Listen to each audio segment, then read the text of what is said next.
Hello again guys, welcome back to the channel. In today's video we are going to be taking a look at the real physics Dorand A1R A2200. The A1R is a World War I era French built dual seat observation biplane. The aircraft arrived on the Western Front in the year 1917 and went on to serve throughout the war with a number of nations including France and the United States. Anyway, as I say, in today's video we'll be taking a look at the aircraft which recently released. As usual, we'll be carrying out a full review of the aircraft. On this occasion though, we'll be mixing things up ever so slightly, just to have the overall sequence of events fit in more sympathetically with the video. So we'll actually jump straight into the cockpit, we'll get the aircraft started up and up in the air, and we'll come back at the end of the review to take a slightly more in-depth look at the external and internal model. We'll test out the flight model just a little bit more, and then we'll finish up the review with my overall thoughts and opinions. For today's flight, we're currently on the ground at Montdidier Airfield, which is out to the south of our planned destination. We're going to head north past a few of the features of the 1916 Western Front, initially heading past the city of Amiens and on towards the Lochnagar Mine. For those who aren't familiar with Lochnagar Mine, we'll talk a little bit more about it later on, but it's basically a huge feature carved out into the French landscape by a mine that was detonated by the British military during the Battle of the Somme. As always guys, I do hope you enjoy the video. There's a little bit of history thrown in there as well today, so I hope you find that interesting. We'll fire up our Dorand A1R and get the aircraft up in the air. So good morning and welcome to the cockpit of the Dorand A1R A2200 biplane. As you can see, it is pretty early morning here on the ground in the region of Amiens. The sun should just be coming up over the horizon out towards the east. Anyway, we'll get the aircraft started up, we'll head north up towards Lochnagar, and hopefully we'll see some of the other points of interest en route as we go. So the before start checklist: harness is secure, parking brake is set, fuel selector can come onto both. This is one of the features of the cockpit I don't particularly care for. I think the fuel selector is a little bit clumsy at the moment, just being a multi-position switch. It's not something I've ever seen before in a real aircraft, and it doesn't really feel fitting to an aircraft of this nature. Obviously a fairly trivial point overall, but personally it's something I'd like to see changed. Anyway, fuel is on both, battery master can come on, alternator is on, magnetos can come onto both. You'll notice no click sounds there at the moment. There are a couple of switches throughout the cockpit that do still need some click sounds, so I would hope that's addressed at a later date. Anyway, rudder and elevator trim are set to neutral, throttle is at idle, mixture can go to fully rich. Altimeter is set, nav lights are on, beacon light is on, other lights we'll leave for now, they're simply as required. For the engine start, we'll crack the throttle, mixture is in the fully rich position, propeller area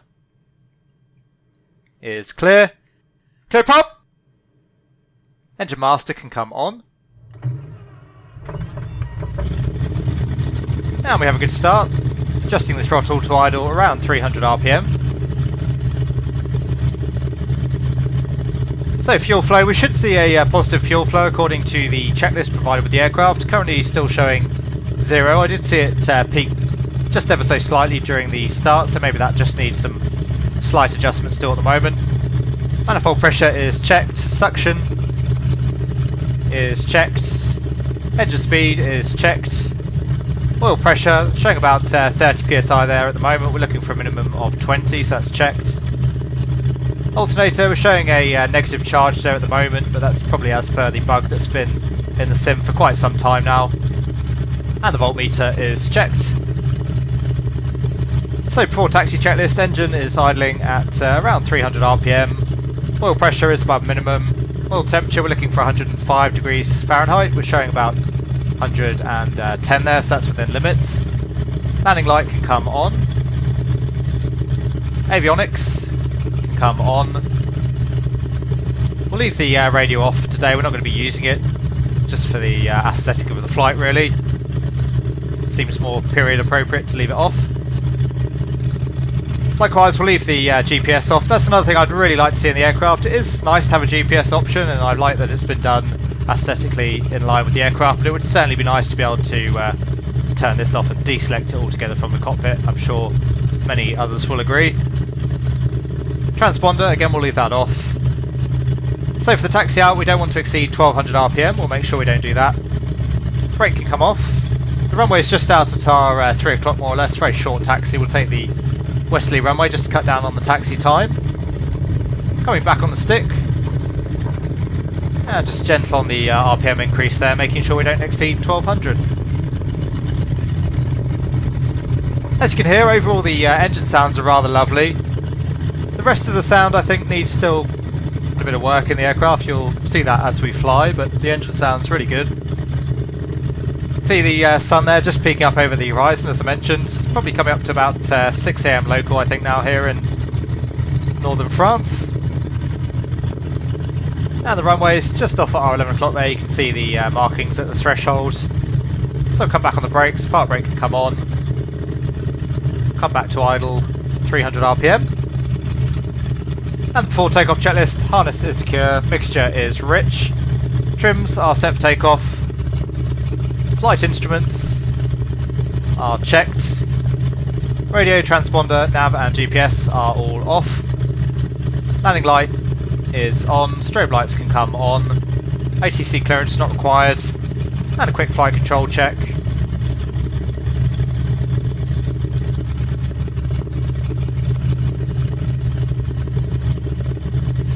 The flight controls are full free and in the correct sense. Again, not using the radio, but checking it's clear on final. Looks to be clear upwind as well. Park brake can come off. Back on the stick again. And again, gently up on the throttle.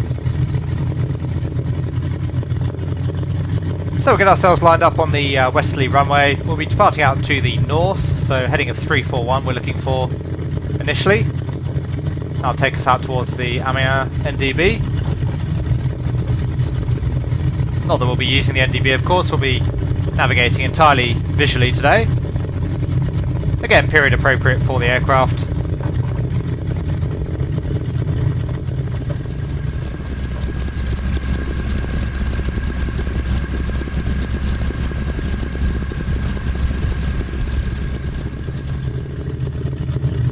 As I say, initially looking for a heading of 341 out towards the city of Amiens. Feet off the brakes, we'll slowly come up to full power. We'll discuss the aircraft's handling on takeoff after we're airborne. It's a pretty short takeoff run here with such a low takeoff speed. Anyways, full throttle, doing about 1500 RPM. Manifold pressure is checked, T's and P's look good. Just keeping the aircraft straight on the runway centreline. And easing back on the stick. And we're up. So overall I have to say the aircraft actually feels pretty good on the takeoff roll. It's quite a short takeoff roll, maybe a little bit shorter than I would expect, but rudder response is good. The aircraft's very easy to control. You do get a little bit of a wing pickup as we do with some of the other tail draggers, but it's again very easy to control. Anyway, we'll just come up through 500 feet. We'll turn back towards the field initially, and we'll depart from overhead the field onto our heading of 341.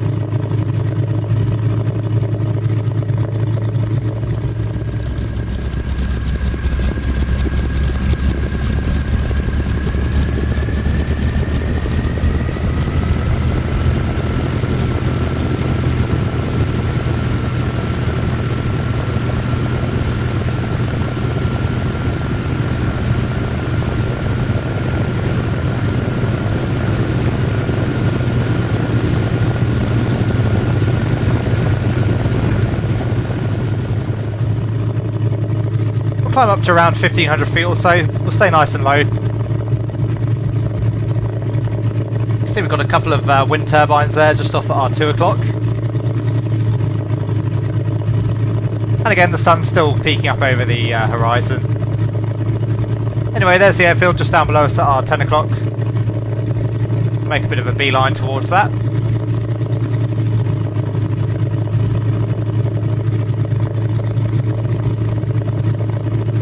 Keeping an eye on our T's and P's there. The oil pressure's getting pretty close to its limit there, but otherwise good.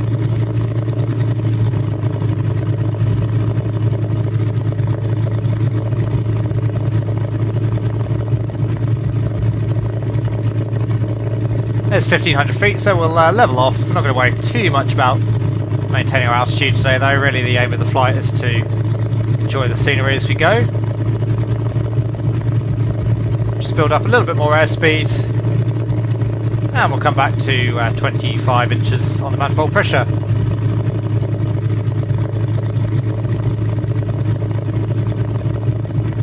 So just coming overhead the runway now, we'll turn left onto our heading of 341. It's about an 11-minute leg out towards Amiens, so time should be around 5:05.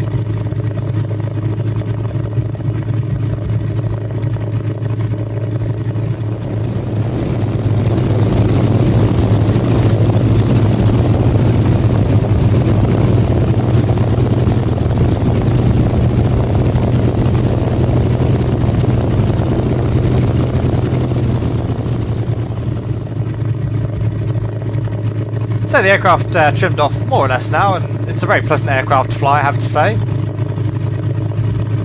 Not sure how accurate the flight model is, but to be fair, I don't think anyone really would be. I don't imagine there's any, or certainly not many, of this aircraft type still around, so there'd be very few, if any, people in existence that still know how the aircraft feels to fly. I would say that the flight model feels somewhat easy to fly. I imagine aircraft from this period in general was still actually a real handful to fly in reality. Certainly what I've read of other aircraft. Again, a real handful to fly will certainly snap on you if you aren't fully comfortable flying the aircraft. Anyway, we'll just continue on our northerly heading here out towards the city of Amiens, as I say. Should be about another 10 minutes here in the cruise. Looks like we can just about follow the river into the town more or less, according to the chart. So once again, we'll head outside the aircraft. We'll take the opportunity to look a little bit more closely at the external model as we make our way north. And I'll come back to you again sometime further north as we make our way towards the Lochnagar crater.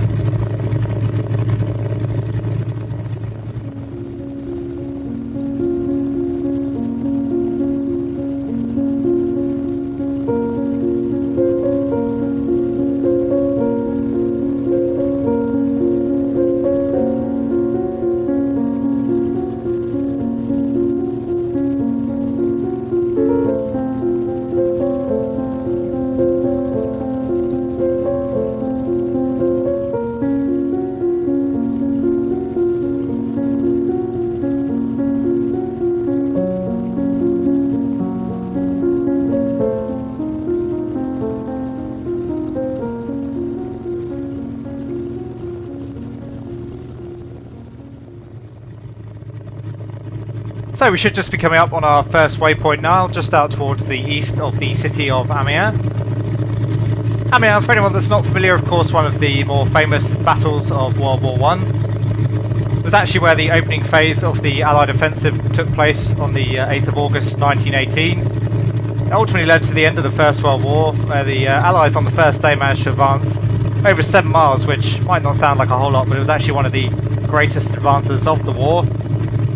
It was also one of the first battles to involve armoured warfare, so the first use of British tanks. And the advance was made by the British Army, supplied and supported by the Australian and the Canadian forces. You can probably make out the cathedral there, just off in the city out to the east, and you can see the airport there as well at Amiens. Anyway, we'll turn out now towards the northeast onto our heading of 039, and that'll take us out towards the town of Albert, and ultimately Lochnagar. So coming out to the right,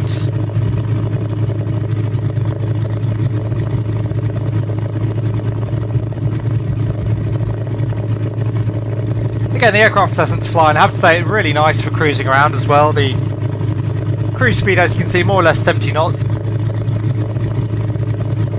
So it's another really nice option for just taking in the scenery and watching the world go by. Just overshot slightly there on the heading, so we'll come back to the left.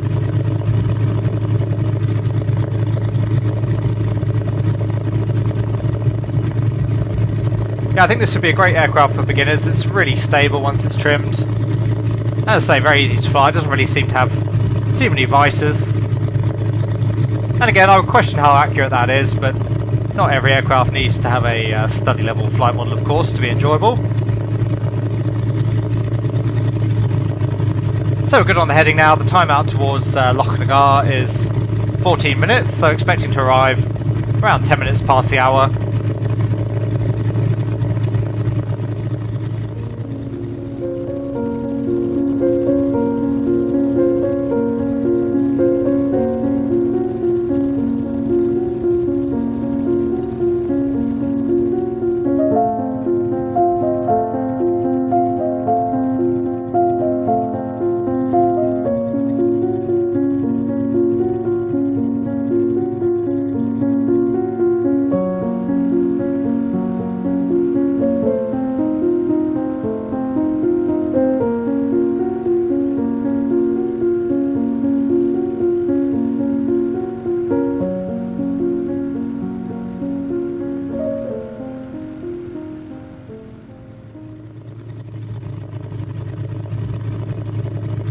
So we're just coming up on the town of Albert.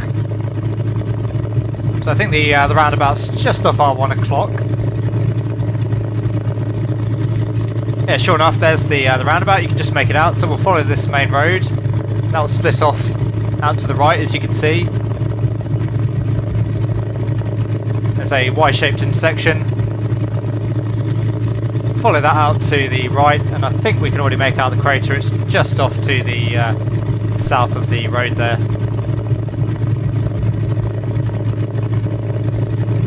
We'll circle overhead just to confirm it is the Lochnagar Mine. And then we'll descend down and take a closer look.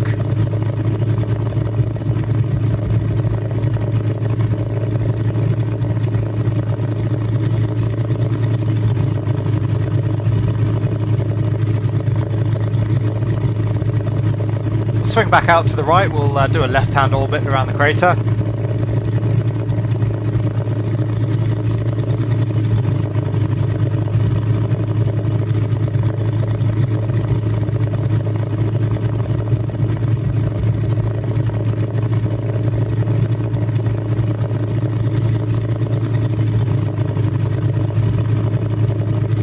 So again, I think the crater is the little square-shaped field just off our 11 o'clock, down in the field just out to the south of the town there. And a positive, that is the Lochnagar Mine, so we'll come back on the power, we'll make a descending orbit around the area.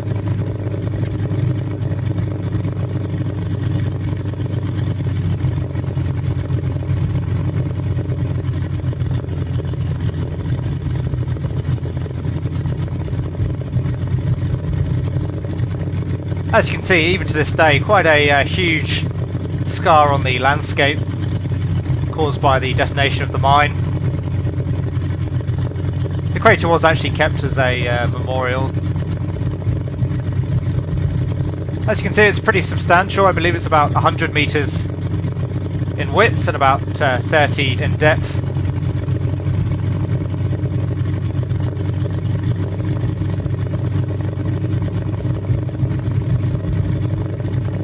For those who aren't familiar or aren't aware, the Lochnagar crater was actually formed by an explosive underground charge that was set and detonated by the British military. It was secretly planted to be detonated on the 1st of July 1916, which was the start of the Battle of the Somme, named after, of course, the area. We'll see the river on the way home. The charge was actually laid by tunnelling underground and underneath the German trenches and fortifications by the Royal Engineers. And the mine was set and detonated at 7:28 AM on the 1st of July 1916, which, as I say, was the first day of the battle.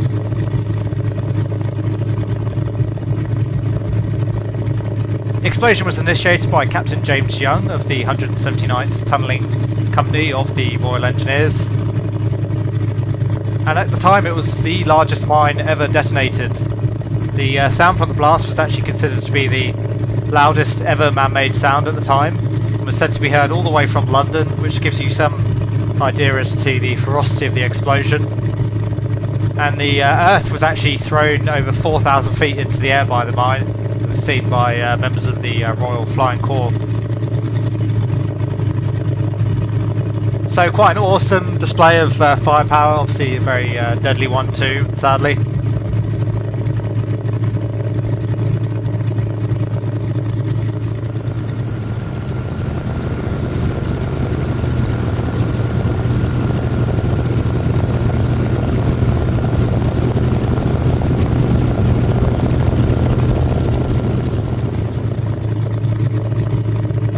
Anyway, we'll come back up to full power. Fly back up to around 1,500 feet and we'll head back for home. So more or less just retrace our steps. We'll fly back over the town of Albert, back over the River Somme, on towards Amiens, and then back towards Montdidier.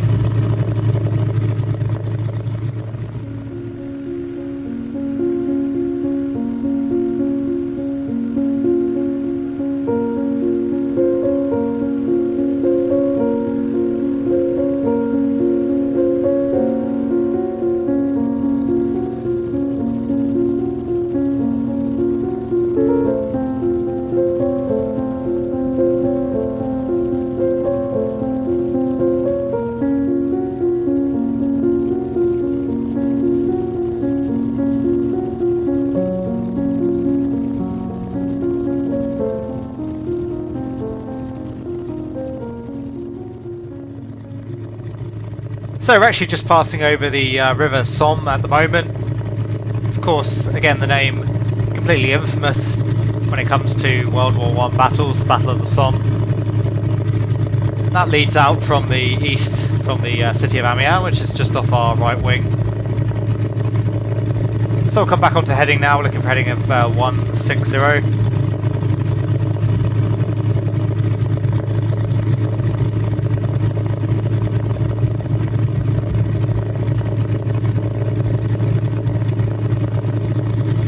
So just to cover the Dorand a little bit more from real physics. Overall, I have to say a very pleasant aircraft. I think it's a little bit of a diamond in the rough at the moment. There are certainly some features I would like to see improved.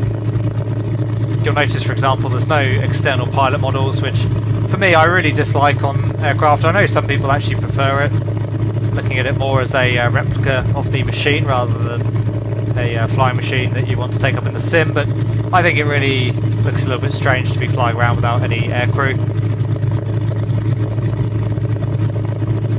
And again, we've seen there are a few features missing in the cockpit. I would love to see as well the option to have a more period authentic cockpit for the aircraft. I think that would be a really nice feature to have. Overall, I do like the aesthetic of the cockpit, given that it is generally modern in nature. Again, I would just like to see the ability to get rid of that GPS. For me, overall, that rather detracts from the ambience here in the cockpit.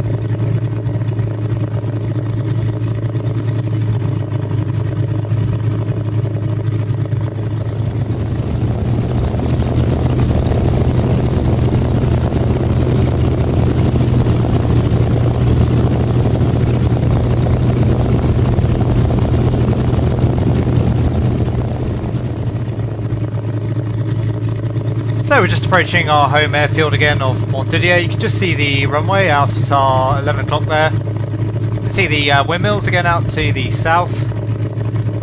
Anyway, we'll fly overhead the field. We'll check out the runway, make sure it's clear, and then we'll come back in for a landing. So again, just to talk a little bit more about the aircraft sounds. Overall, I really like the engine sounds. I think they're really good. I like the way the engine sort of putters away up there with its fairly low RPM rate. I think that sounds quite authentic. And most of the cockpit sounds are quite nice. Most of the switches and controls do have sounds, but there are a few that are still missing at the moment, so I'd like to see those addressed. But for me, the biggest omission at the moment is there's no wind sound in the cockpit, as you can hear, and I'd really like to see that come to the aircraft. I think it adds an awful lot to the immersion. Hearing a bit of wind going over the airframe and the struts and the bracing wires, things of that nature. So hopefully we'll see a sound update to the aircraft from real physics in the future. But again, overall, I think the sound's decent enough. So there's the runway just passing down below us. Looks to be clear.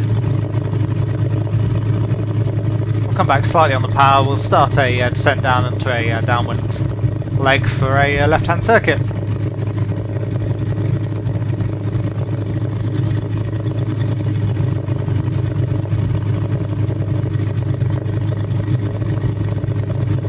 Do the downward checks now, so brakes are checked and off. Undercarriage is down, mixture is rich, fuel pump we don't have. Fuel quantities, we're just coming below about a quarter of our fuel burn, so just reassessing that endurance. Overall, I think the aircraft probably has an endurance of around 2 hours, which seems like it would be fairly accurate for an aircraft of this period and this type. Anyway, instruments are checked, landing light can come on, and harness is secure.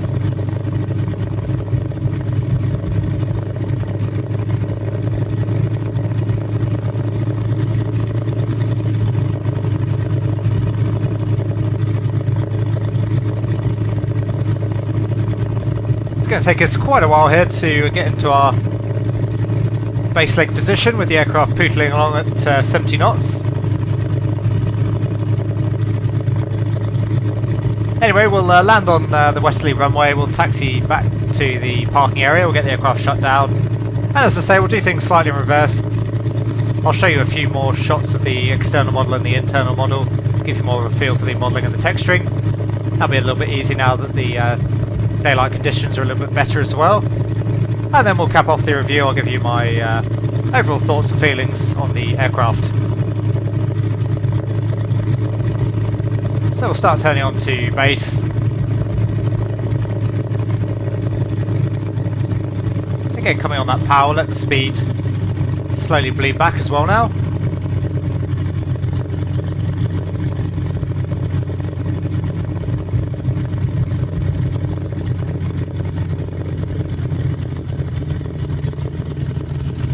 And coming all the way back to idle.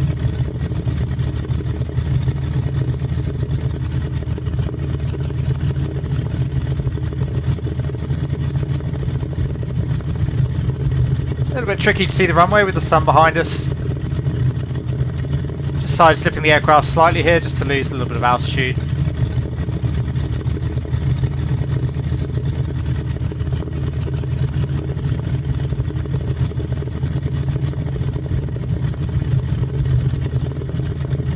A bit better.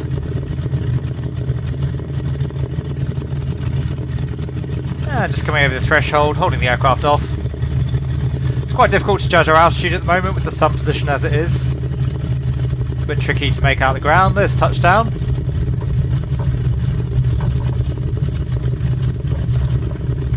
Oh, the aircraft wanting to veer off to the right there momentarily and drop the wing. Anyway, we just about managed to hold it. So we'll gently swing the aircraft around, we'll backtrack the runway back to the parking area as I say. We'll get the aircraft shut down. And then we'll finish up the review. Overall the ground handling of the aircraft I have to say is pretty straightforward, it feels very stable. Apart from that minor upset there on the landing at the end. Certainly very easy to steer. You can steer it using the rudder, so I presume it's got some sort of tailwheel steering modelled. Of course you can use some differential braking as well if you want to tighten up the turn. And you can put a reasonable amount of pressure into the brakes without it wanting to tip over, but it will still tip if you're too aggressive, so you still have to be fairly careful how you taxi the aircraft.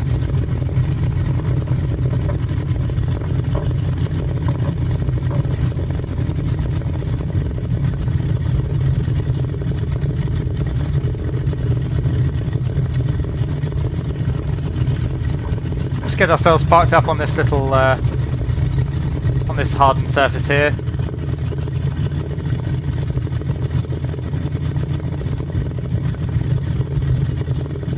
So again, gentle on the brakes, park brake on, back to idle around 300 RPM. So GPS and nav is off, avionics can come off, strobe lights can come off, as can the landing lights. Now we'll come back on the mixture.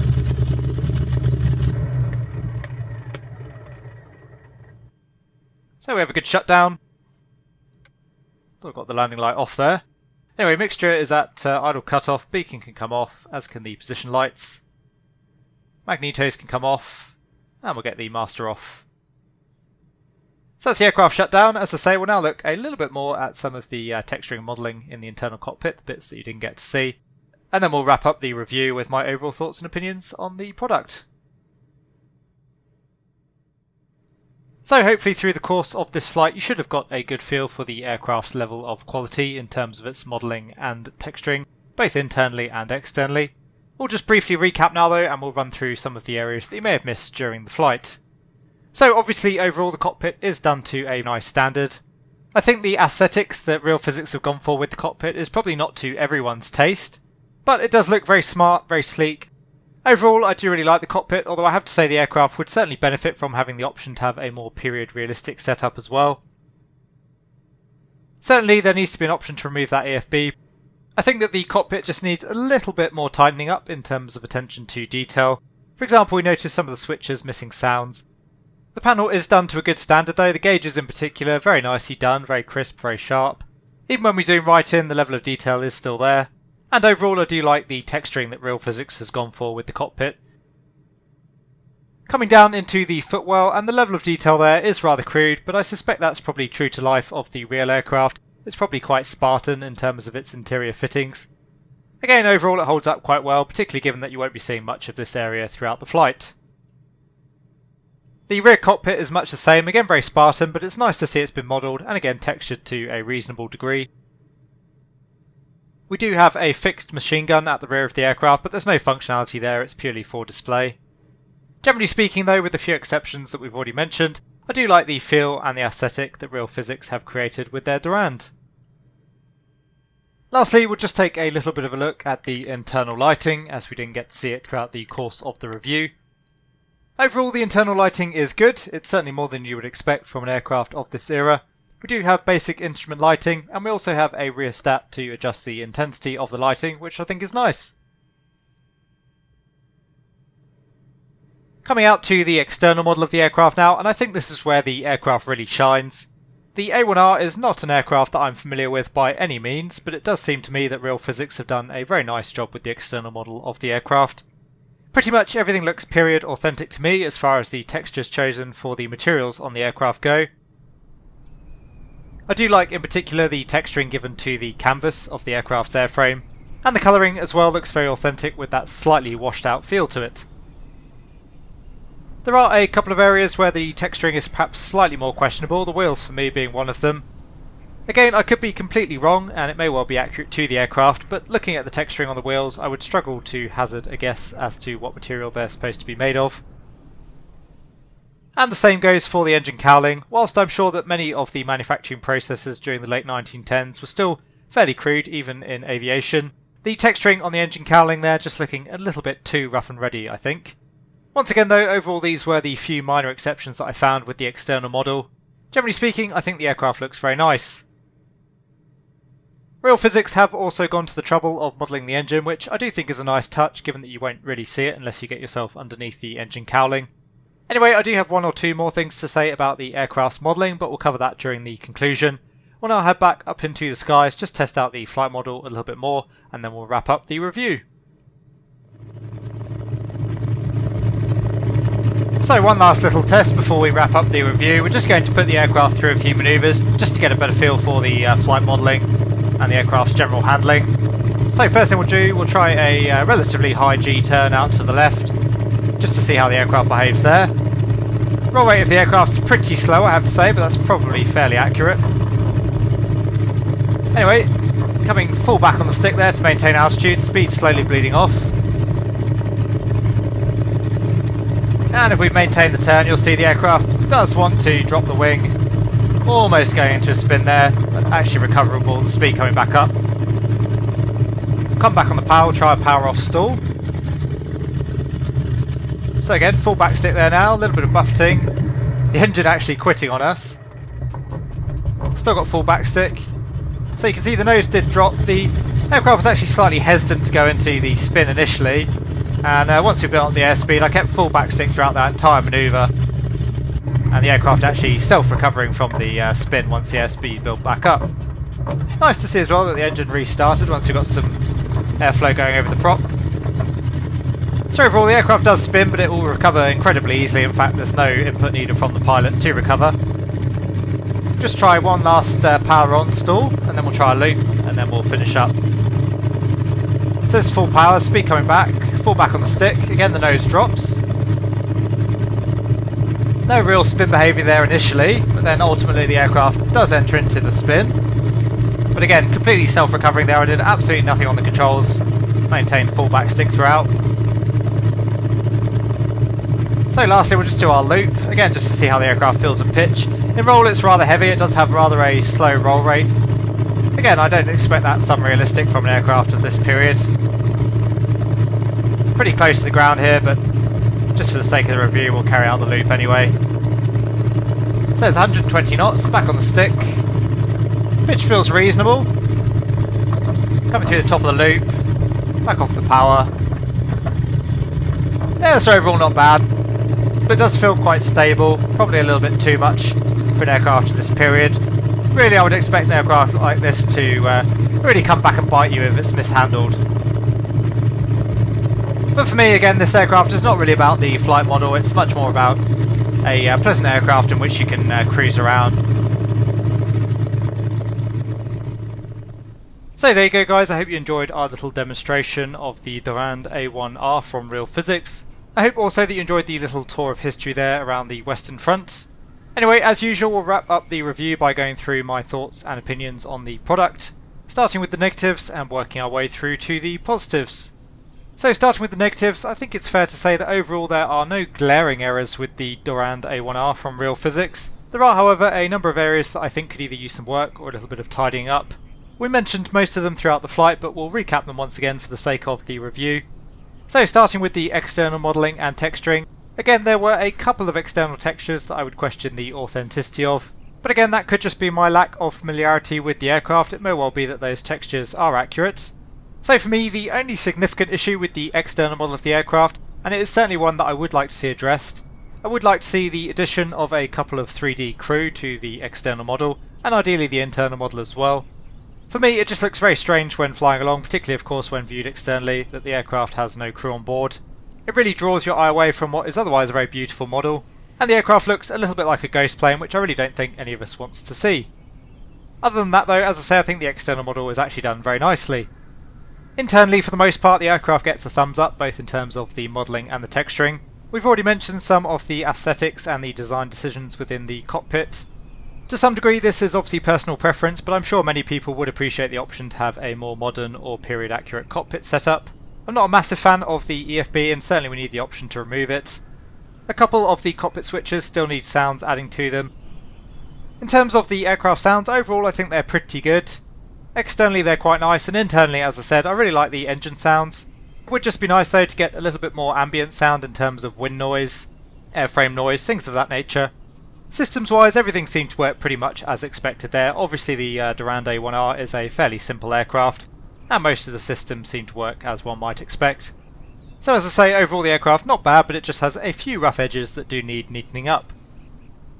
Moving on now to the positives, and the FPS is certainly one of them. The aircraft is on a par with the default Cessna 152, so very FPS friendly. Again, modelling wise, with the exception of the lack of pilots, I think the external model is done very nicely. It looks rather authentic. The attention to detail is certainly there, and I think the same is broadly true internally as well. In terms of the aircraft's flight model, whilst I suspect it doesn't hold true to the real aircraft, I think it's a little bit too tame, a little bit too stable. I would be surprised if the aircraft is that placid in reality. It's decent enough. The aircraft certainly seems to perform broadly within the sort of parameters that you would expect, and it does make for a very pleasant flying experience. Again, great for beginners. It's very stable, very easy to fly, and it's really nice for cruising around in and taking in the views, as it doesn't require too much of your attention. And really for me, that's where this aircraft's main strength lies. The Dorand A1R is a great aircraft for sightseeing with its nice slow cruise speed and its nice stable flight dynamics. Visibility, whilst not the best of any aircraft that I've seen in the sim to date, is certainly good enough to allow you to enjoy the views as you go on your way. And of course this is also the first World War I period aircraft that we have available to us in the sim. It's quite an unusual choice, so it's nice to see something a little bit different, and I'm sure it will appeal to any enthusiasts of the era. Overall for me, the Dorand A1R is worthy of a look if you are interested in aircraft of the period. If you're looking for something that will allow you to enjoy the Microsoft Flight Simulator scenery at a leisurely pace, and overall a product that looks nice and is genuinely good fun to fly. As always guys, I do hope you enjoyed the review and found it to be of use. If you did, please consider giving it a like and subscribing to the channel. If you have any comments or questions for me, you can leave those down in the comments section below, and I'll always do my best to answer them. But for now, thank you very much, and I'll see you all again soon.